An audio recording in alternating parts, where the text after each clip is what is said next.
In this video, I'm going to talk about digestion of carbohydrates. If this is your first time visiting our channel or watching our video, make sure you like, share, and don't forget to subscribe as well. So before I start the digestion of carbohydrates, I actually need to talk about what carbohydrate is, and at the same time, I have to talk about what digestion is. But if you haven't watched my video on carbohydrates, kindly pause this video right now and go back to the playlist and watch it. From the last video, I actually said, carbohydrates, I divide it as polyhydroxyl aldehyde or ketone or compound that produce them when on hydrolysis. But as far as carbohydrates is concerned, carbohydrates is basically divided into three major classes. The first one is actually the what? The polysaccharide, right? We have polysaccharide, we have disaccharide, or simply let me use the word oligosaccharide, right? We have oligosaccharide, and we have that of what? Monosaccharide. So according to their properties, the fact here is that whenever we are talking about digestion of carbohydrates, monosaccharide does not need any hydrolysis. It doesn't require any further hydrolysis. But oligosaccharide and also polysaccharide, they require what? Further hydrolysis, because monosaccharide, condensation of monosaccharides is one that differs to the oligosaccharide and also what? Polysaccharide. Now look at this. In the case of digestion is simply a process that your food actually undergo for it to be breaking down into its simplest form. It's actually a process in which complex food substances, or let me just say complex biomolecule, is being broken down into its what? Simpler form. That is, let's say we are talking about the case of what? Of polymer, right? And we are talking about what? Monomer, right? So monomer is simply the simplest unit of what? Of a biomolecule. But whenever you're talking about polymer, it's actually the complex form of that or such biomolecule. Now, as far as carbohydrates is concerned, carbohydrate is actually a major biomolecule that actually play an important role in energy generation. And as far as digestion of carbohydrates is concerned, what it actually means is that we'll be going from what? From polysaccharide to what? To monosaccharide. That is, we'll be breaking down the complex polysaccharide into what? Monosaccharide, right? And digestion is what? Is carried out by different types of what? Of organs, right? Different types of organs in the body, different types of what? Of tissue as well, then, and different types of what? Of enzymes, right? That actually helps in the breaking down of what? Of food substances. So the collection of everything here, we can actually refer it as what? As digestive system. So digestive system comprises different organs, systems that works together for the proper digestion of what? Of food in the body. And digestion of food takes place in what? In the gastrointestinal tract, right? Gastrointestinal tract. That's actually where the digestion of what? Of food takes place. Now let's start. So digestion of carbohydrate actually takes place in what? In let me just say in three places in the body, in this GI tract, right? You know, GI tract actually starts from what? From the oral cavity, right? Oral cavity, which you can actually call it what? The mouth. So digestion of what? Of carbohydrates actually takes place what? In the mouth. It takes place in what? In the, let me say the duodenum.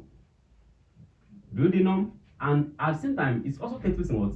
In the ileum, or let me just say in the like in the intestine, like the middle of the intestine. That is, no, intestine is made up of three parts. We have the duodenum, we have jejunum, and so what? The ileum. In between the intestinal bridge border, you understand that? That's actually where the last one actually takes place. But I can actually represent as the intestine, right? The intestine, to be specific, we say small intestine. That's where it takes place. Now let's just simply move into what? Into the full details of digestion of carbohydrates. I said digestion of carbohydrates actually takes place in what? In the three major parts in the GIT tract, right? Now the first one is actually what? The mouth, right? The mouth. That's the first one that we have, and I'm going to explain the process of digestion of carbohydrates in the mouth. But one thing I want you guys to understand is that as far as digestion is concerned, digestion actually involves two processes, right? The first one is actually what? The mechanical process, right? The mechanical process, and also what? The enzymatic process. The enzymatic process. But now, as far as the mechanical process is actually concerned, it actually involves chewing of what? Of food. That is, you are masticating your food. For example, let's say you take in high let me just say a food that contains high amount of what of carbohydrates in it. Let's say, for example, we have the case of what of bread, right? Bread actually contains what high amount of what of carbohydrates. We have the case of what of let me just say maize, right? We have maize, we have rice, right, and so on. Now let's say you take in any of these food that contain high amount of what of carbohydrates, right? The thing is that first thing, once you actually ingest it, right, you're going to masticate it, you are going to chew it. While chewing it, what you are basically doing is that you are increasing the surface area of the food.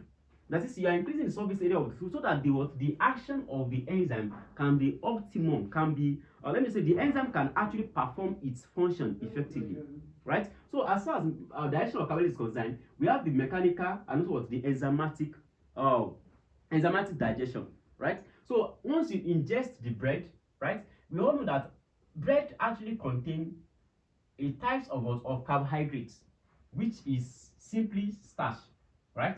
We have starch because as far as digestion is concerned, what we are basically doing is that we are breaking down complex form of carbohydrate into what simplest form so that it can be absorbed by the body. Now let's go. So once we ingest starch, don't forget that starch is actually derived from what it is gotten from plants, and it is what we animal we ingested in. But in the case of glycogen is actually what is formed in our body. What is gotten from us, from animal's body, is glycogen. So now let's say you ingest starch, and don't forget, starch is made up of what? Of two important parts, right? It's made up of two important parts. The what?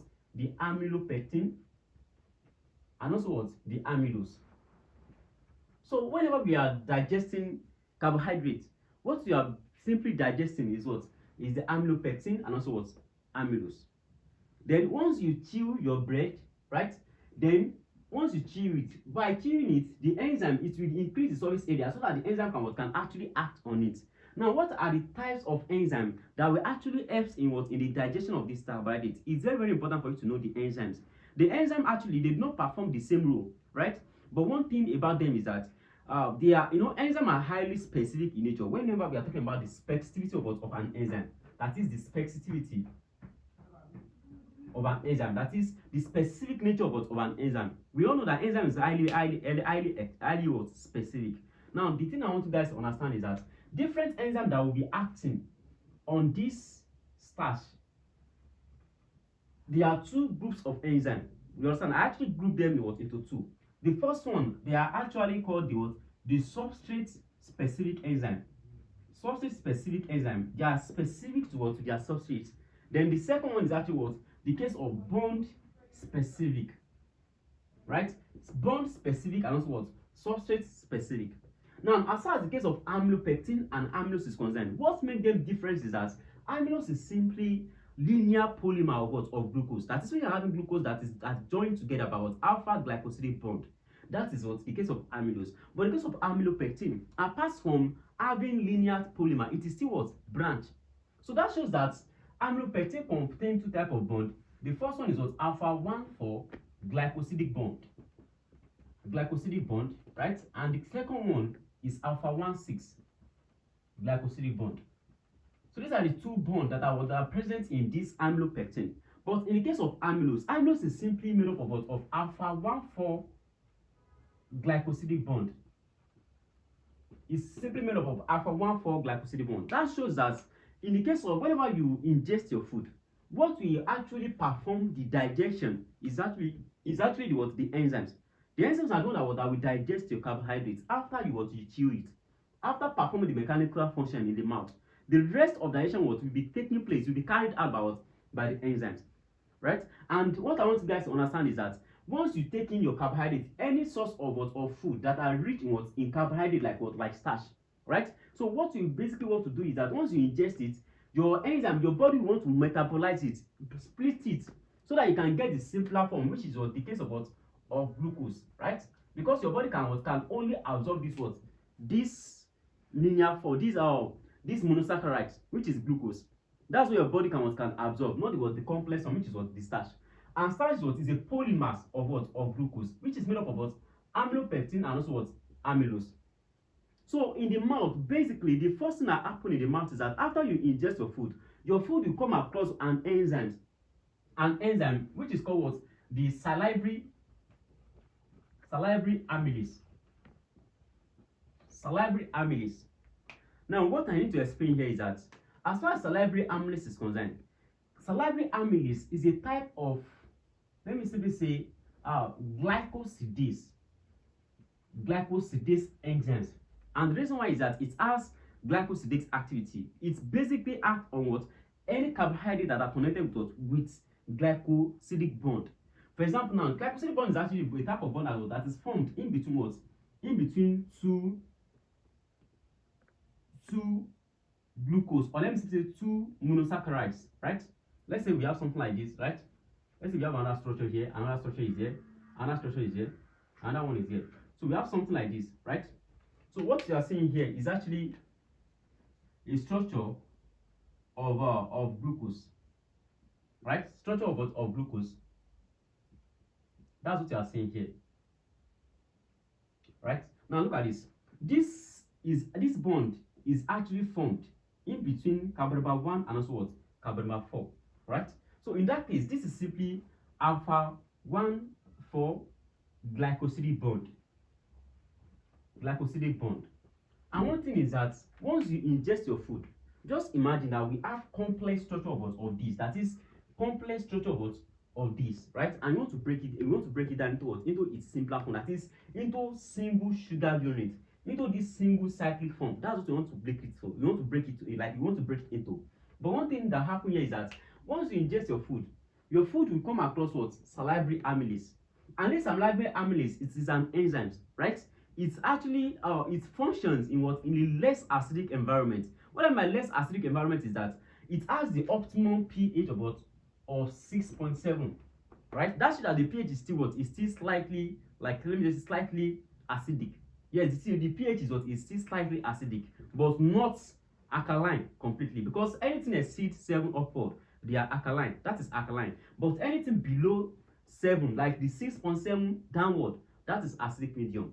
Now, this salivary amylase can perform its optimum activity at pH of 6.7, and at the same time, it requires chlorine ion for its what? Activation, because this is an enzyme, right? It is an enzyme. So any alteration in this what? In this pH, that is, let's say there is increase or decrease in this what? In this pH, it can inactivate the action of salivary amylase. That's the most important part that you need to understand. But let's say this salivary amylase, what does it act on? It acts on alpha 1 4 glycosidic bond. So in the mouth, the enzyme that actually acts on carbohydrate in the mouth is the salivary amylase, right?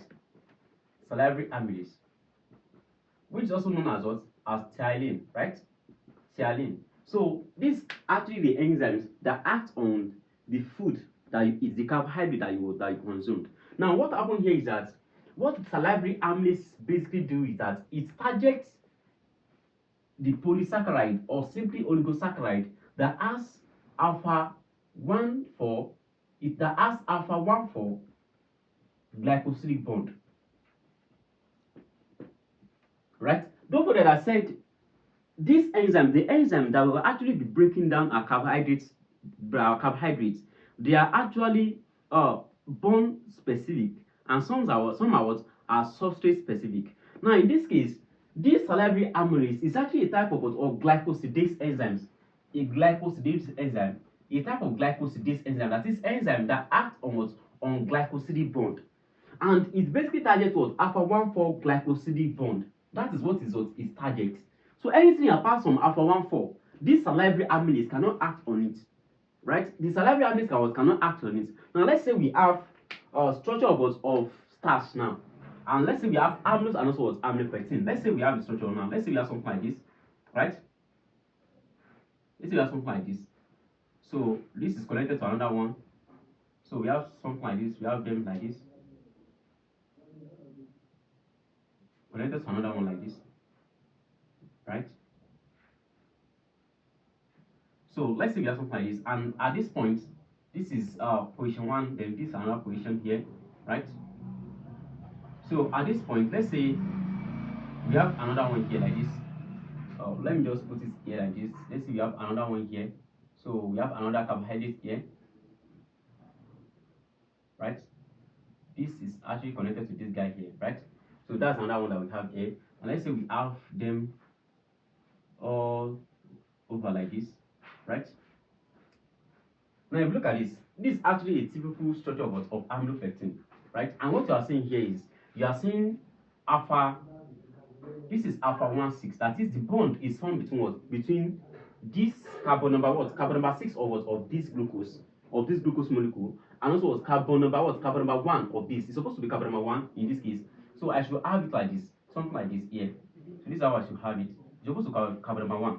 So this is carbon number 1 of what? Of this glucose residue, right? And also carbon number what? Carbon number 6 of what? Of this glucose residue. So salivary amylase does not have alpha 1,6 activity. That is, it cannot act on what? On alpha 1,6. It can only act on what? On alpha 1,4 glycosidic bond. That is, bond that is formed between what? Between carbon number 1 as this case, and also what? Carbon number 4 as in this case. So this is the alpha 1,4 glycosidic bond that was salivary amylase actually acted on. So once it acts on it, it converts the starch, or simply let me just say polysaccharide. It converts the polysaccharide that are present in the food. It's convert them to what? To either monosaccharides, or it converts to what? Them to what? To oligosaccharides. And to some extent, there will still be some polysaccharide that will still be formed, because it is not everything that will be digested in the mouth. And the reason why is that the reason why not all your carbohydrates is fully digested in the mouth is because food doesn't really stay long in the mouth, right? Once you chew, some people once you chew what you swallow, the food doesn't really stay long in your mouth. That's why that digestion of polysaccharide is not maximum in the mouth. So once it leaves the mouth, then it can live in the form of oligosaccharides or what? Monosaccharide. Or you simply have some polysaccharide as well, right? Or you simply have some polysaccharide as well. Then apart from that, example of oligosaccharides that is produced is the case of alpha limit dextrin. We have alpha limit dextrin, right? We have alpha limit dextrin. The case of polysaccharide that can be formed, let's say we have the case of amylopectin, right? And this one monosaccharide can have the case of let me simply say fructose. You can have the case of fructose. You can have the case of glucose as well. So there are monosaccharides that can actually be formed in the mouth, right? So the whole part and the point I want you to get is that once you ingest your food, once you got these two processes is going to be carried out in the mouth. The first process is your mastication, that is chewing. The second one is actually enzymatic action, right? So in the case of mastication, what is the essence of you chewing food is just to increase the surface area on which the enzyme is going to act on. That's actually what is the function that is the most important. The reason why you have to chew food. Then the next one that you have to know is that once it comes to enzyme function, the enzyme that actually perform the function here is actually the salivary amylase, or you call it the thiolin. So the salivary amylase, which is known as the thiolin, it has the optimal pH of 6.7. That is, it acts at optimal pH of 6.7. Any alteration between the pH is going to the enzyme can actually lose its function. Any alteration will be the pH of that enzyme. Now the second one that you have to get is that it requires chlorine ion for its activation. So that's just it, as far as the digestion of carbohydrates in the mouth is concerned. Now the second aspect is when you are talking about the case of the pancreas. And in that case, before your food gets to the pancreas, it's going to reach the stomach, right? And one thing that I want you guys to understand is that the stomach is highly acidic, right? The stomach is highly acidic. And one thing I said earlier is that I said salivary amylase perform its optimum function at pH of 6.7. But one thing about the stomach is that the pH of stomach actually ranges between 3 to 4 or 3 to 3.5 upward, like within that range. That's actually the pH of the stomach, right? And that shows that, and I said any alteration in this pH can actually affect the function of salivary amylase. Now, what I want you guys to understand is that once the food actually leaves the mouth and it gets to the stomach, the pH, the highly acidic nature of the stomach is going to deactivate the action of salivary amylase. Because when you chew, when you eat your food, you are basically mixing the food with what? With salivary, see, with saliva. And once you are mixing it with the saliva, and at that process, the enzyme salivary amylase is going to what? Act on that food. So immediately the food leave the mouth and it gets to the stomach, the pH of the stomach is going to what? Inactivate what? The normal function of what? Of this enzyme, the salivary amylase. Right? So the action of salivary amylase is going to what? Is going to be inactivated due to what? The highly acidic nature of what? Of the stomach. But one thing I want you guys to get is that there are some actually in the stomach, sucrose can be hydrolyzed. It can be hydrolyzed to equimolar concentration of glucose. It can be hydrolyzed to glucose or what? Or fructose, right, in the stomach. And what actually happens is that this action is not carried out by an enzyme. It's basically carried out by what? Hydrochloric acid. Because stomach has high hydrochloric acid content. So that hydrochloric acid can actually, in one way or the other, act on what? On this sucrose, converting it to what? Glucose or what? Or fructose. Right? So that's actually another thing that actually occurs in the stomach, but it's very, very rare. Right? Now, once the food leaves the stomach, it reaches what? The first part of what? Of the intestine. That is the first part of what? Of the intestine. And the first part is actually called what? It's actually called what? It's called the duodenum. Let's say these are the first part, which is the duodenum, right? Is the duodenum, right? So that's actually where the food reach. Now, and I said once your food leave the mouth, the polysaccharide in the food is going to be broken down into what? Into, we are going to have the case of what? Of alpha limit dextrin, right? We are going to have alpha limit dextrin. We are going to have the case of what? Of, let me just say, maltose. So maltose will be formed because maltose is what? Is the disaccharide. Then another one that we can have is the case of what? Of maltotriose,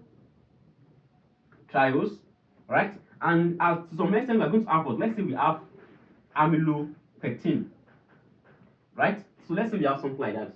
So we have alpha limit dextrin, we have amylopectin, we have maltotriose, we have maltose, and at the same time, let's say we have what? We have case of amylose, right? So that's just it. And one thing I want you guys to understand is that, let's say at this point we have our pancreas, right? We have our pancreas, right? So we have our pancreas. Now, the pancreatic duct is going to secrete a pancreatic enzyme, right? Which is also referred to as what? As pancreatic amylase, right? So pancreatic amylase also have the same activity as the salivary amylase, right? But the only difference is that salivary amylase is secreted by the salivary gland, while pancreatic amylase is secreted by the pancreas. To be specific, the pancreatic juice, right? Now, one thing that happens here is that this pancreatic amylase also has what? It has pH of 6.7, and it requires what? Chlorine ion for its activation. That shows that it performs similar function as the salivary amylase. And in that scenario, that shows that pancreatic amylase also acts on what? On alpha 1,4 glycosidic bond. It acts on what? Alpha 1,4 glycosidic bond. So once it acts on alpha 1,4 glycosidic bond, then it's going to target this what? Alpha limit dextrin. That's what the action of alpha limit dextrin will remain the same. Because alpha limit dextrin contains what? Two bonds. It contains alpha 1,4 glycosidic bond, and at the same time it contains what? Alpha 1,6 glycosidic bond. And the reason why it is called alpha limit dextrin is because all these enzymes cannot act on alpha 1,6 that is present in the structure of alpha limit dextrin. Right? Now, what happens here is that once the alpha limit dextrin is going to pass to normal aspect, this maltose will be split into what? Into two glucose units, right? It's going to be split into what? Into two glucose units, because in the structure of these two glucose residue, it is alpha 1,4 glycosidic bond, which can be acted on by pancreatic amylase, right? So pancreatic amylase can actually split it. So once it splits, it's going to split maltose into two included units of glucose. Then maltotriose, at the same time, we are going to have what? Maltotriose is just actually what? 3-glucose residue, right? So it can stay acted on it. We are going to have glucose, right? You can have what? Glucose as well, and you can have another what? Glucose residue. So that's just it. Then the next one, amylopectin. So this amylopectin, pancreatic amylase can break down any visible alpha 1,4 glycosidic bond, right? And still break it down into what? Into alpha, you can break down into alpha limit dextrin. And the reason why I'm using alpha limit dextrin is because alpha limit dextrin and also what amylopectin, they have alpha 1,6 glycosidic bond. But one thing about amylopectin is that amylopectin is a polysaccharide. It's a complex form of glucose that's made up of alpha 1,4 glycosidic bond and also what alpha 1,6 glycosidic bond. But in the case of alpha limit dextrin, it is actually an oligosaccharide, right? It is an oligosaccharide. So amylopectin can be broken down into what alpha limit what dextrin, and at the same time we can have our amylose broken down into what into maltose, right? We can have glucose, we can have maltodextrose, right? We can have maltodextrose, we can have glucose residue, and also what maltose, right? And that's just it, because amylose actually have what alpha 1,4 glycosidic bond, and in that case, pancreatic amylase is a type of an enzyme that is bond specific. It is bond specific, bond bond. That is, it's acted on what on carbohydrate generally, but its specificity is based on what on the types of bond that is found in the structure of what of that carbohydrate. If the carbohydrate has alpha 1,4 glycosidic bond, that shows that pancreatic amylase can act on that kind of carbohydrate. But if it doesn't have, it cannot act on it, right? So it is bond specific, a type of enzyme that is bond specific. That's just the most important point as far as pancreatic amylase is concerned. Now, once the food enters the duodenum, don't forget that I represent this one as duodenum, then the food will be ready to move further into what the intestinal part, deep down into what into the bruised border of the intestine, and that is when all these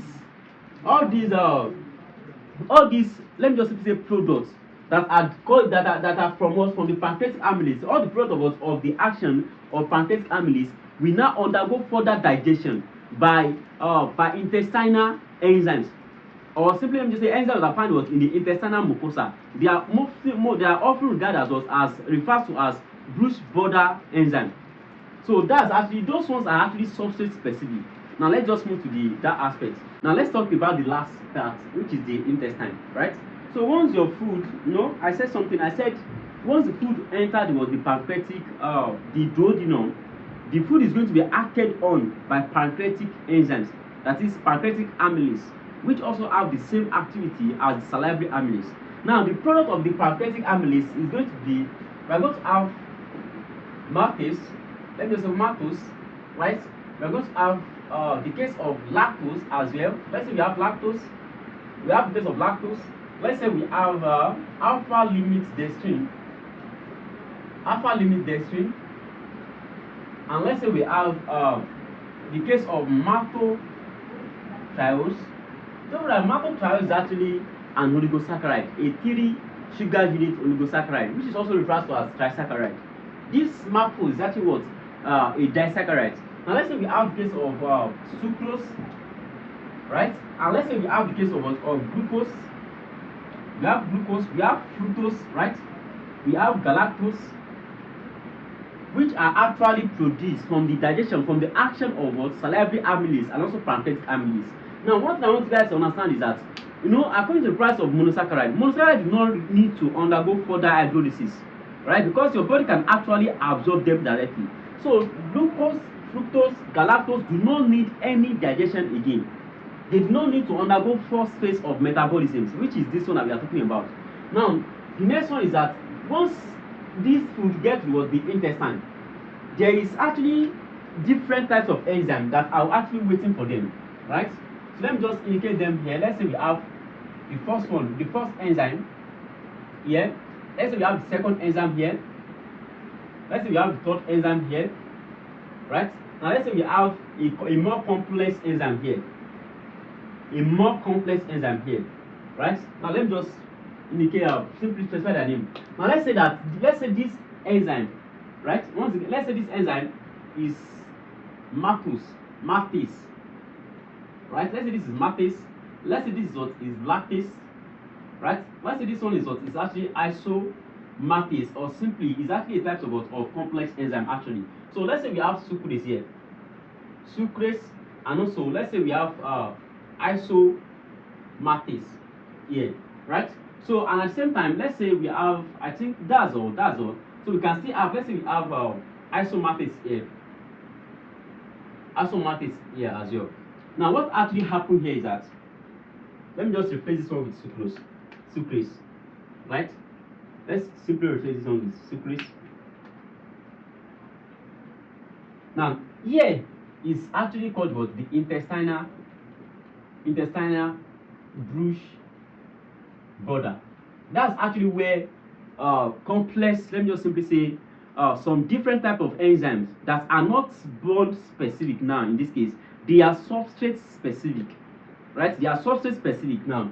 So that's actually where they actually act, and that's where the absorption of food takes place. So I'm going to explain this further because absorption of food takes place in the intestine. Now let's go. Let's say that from these are the products that are actually gotten from the duodenum. That is, they are the product as a result of the action of pancreatic amylase. Now this maltose is actually made up of two glucose units, right? Two glucose units that are formed, right? So two glucose units. Let's say these are two glucose units. This is glucose 1 and this is what? Glucose 2, right? And once again, this is referred to as, this is called what? Maltose. So since maltose is a type of disaccharide that contains two glucose units, and the glucose unit, the bond that are found in maltose is actually what? Is actually what? Alpha 1,4 glycosidic bond. So what happens here is that maltase can actually act on what? On maltose, converting it to what? Into glucose and also what? Glucose. What really happens here is that maltase is a type of an enzyme, a glycosidase enzyme, that is specific towards alpha 1,4 glycosidic bond. But one thing is that it is not only specific to this bond. It does not only act on this bond, it is also substrate specific. That is, it only acts on what? On maltose. Maltase will act on maltose, and in that case, that shows that the kind of specificity of this enzyme is actually substrate specific. That is, it is only specific for this substrate. It only acts on this substrate, converting this substrate to glucose and also glucose through hydrolysis reaction. It will basically break down this bond, right? Then this glucose unit can further be absorbed by the body. But I'm not going to talk about the idea absorption aspect in this video. That will be in the separate video. Now let's go. So now the next one that we have is the case of lactose. Lactose is actually a type of disaccharide that's made up of galactose and also glucose. Right? It's made up of galactose and also glucose. So what basically happens here is that lactase is a type of enzyme that is going to act on lactose. It's going to act on lactose, converting lactose to galactose and also glucose. Right? Now the next one is isomaltase. Isomaltase is actually a type of maltase, but one thing about isomaltase is that it is not only substrate specific, it is also bond specific, and mostly it is commonly called, let me just say, a type of or let me just say it's commonly called let me just say it has alpha limit dextrinase. That is, let me just say it is an alpha limit dextrinase enzyme. That is an enzyme that basically acts on alpha limit dextrin. And don't forget that what makes alpha limit dextrin different from other ones is because alpha limit dextrin is made up of alpha 1,6 glycosidic bond. It's made up of alpha 1,6 glycosidic bond. So what happens here is that isomaltase basically acts on alpha 1,6 glycosidic bond. That's what isomaltase actually acts on. Now the last one, which is case of sucrose. Sucrose contains glucose and also fructose. Right? That's actually what sucrose contains. Sucrose. Now the enzyme that acts on sucrose is is sucrase. Sucrase acts on sucrose, converting sucrose to glucose and also fructose. But the type of bond that is in between these two bad bonds here is actually alpha 1,2 glycosidic bond. Right? That is the bond is formed between carbon number 1 of glucose and also carbon number 2 of fructose. And don't forget that as far as monosaccharide is concerned, the anomeric carbon atom of monosaccharide, as far as glucose is concerned, is found on carbon number 1, and that of fructose is found on carbon number 2. That shows that the anomeric carbon atom of glucose and fructose are the ones that are actually involved in the formation of sucrose. Hence, Sucrose is a non-reducing sugar, since the carbon 1 and also carbon 2 of these glucose and fructose residues are the one that perform that participate in the formation of alpha 1 2 glycosidic bond. Now, as far as sucrase is concerned, sucrase actually acts on alpha 1 2 glycosidic bond, converting sucrose into glucose and also fructose molecule. Now, one thing I want you guys to understand is that in the intestinal bridge border, what happens is that the food actually come across some substrate specific enzymes that only act on their substrate, right? They are mainly specific to their substrate, although they are also a type of glycosidase enzyme. All these enzymes that are functioning here, they are called glycosidase enzyme because they act on glycosidic bond.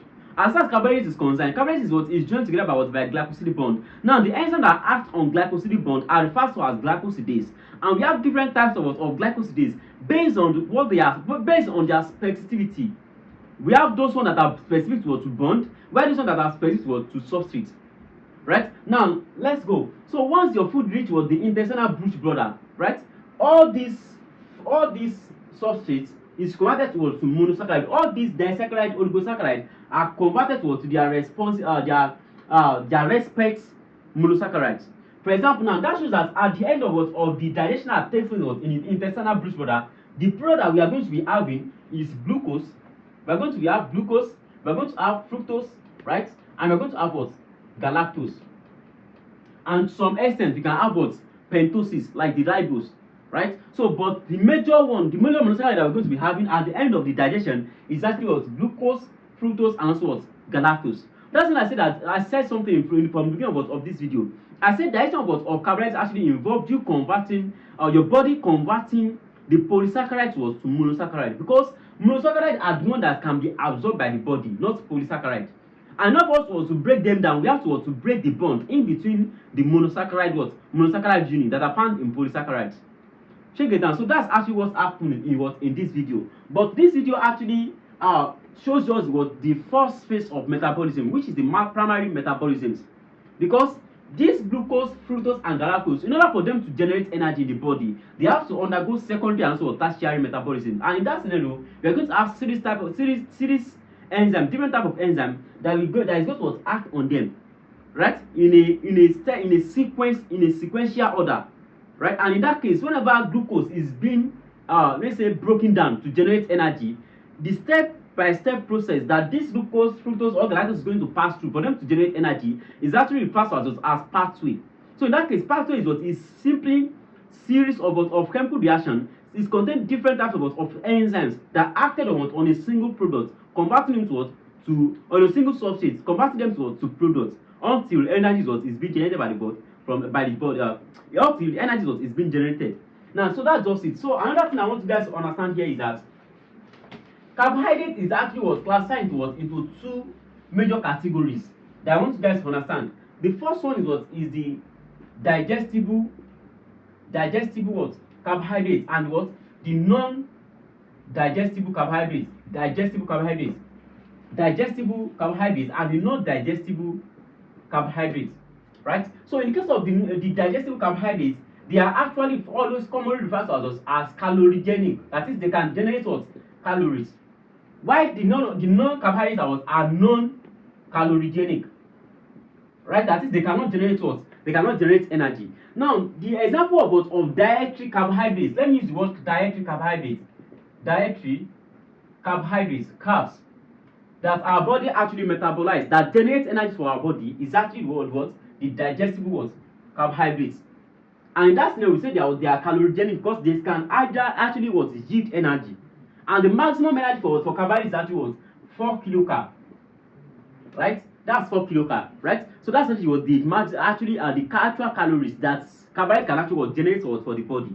Now, from there, we have different types. Example of digestible carbohydrates is the case of starch, right? Starch, we have amylose, amylopectin, we have glucose. They are actually digestible one, the one that are calorigenic, that can generate energy for the body. Now, in the case of non-digestible, is when we are talking about the cellulose, right? The fiber. Fiber. cellulose, they are actually what very, very important. But one thing is that they cannot yield what energy in the body. It's not that we do not consume them with food, we consume them. You understand? But one thing is that they actually perform the role of what they help digestion. They help what digestion process was to be effective. They help was in digestion and they help was in bodily functions, other bodily functions as well. Now, calogenic and what non-calogenic. Digestible carbohydrates are the one that generate what energy, are the one that undergo what digestion. Why not digestible carbohydrates? They cannot undergo digestion because our enzyme, our body does not have enzyme that can actually metabolize them. That is why we call them what non-digestible. Our body does not have enzyme that can metabolize, that can break the bond that are found what in their structure. Right? Don't forget that this cellulose that we are looking at is also made up of glucose. It's made up of glucose residue. But one thing that happens here is that the bond that's found in cellulose cannot be digested by our body. Right? It is in beta form, not alpha form. And once it is our body can only recognize what alpha, either it is alpha 1 4 or what alpha 1 6. But when this is come to what beta, our body cannot what digest it. That's why they are classified under what non digestible what carbohydrate, and they are what non calorigenic. They cannot generate what energy. So that's just about this video. But the absorption aspects, I'm going to explain that in a separate video. So if you enjoyed this video and you find it helpful, don't forget to like, share and subscribe. You can at the same time drop what you feel about this video in the comment section below. Thanks for watching.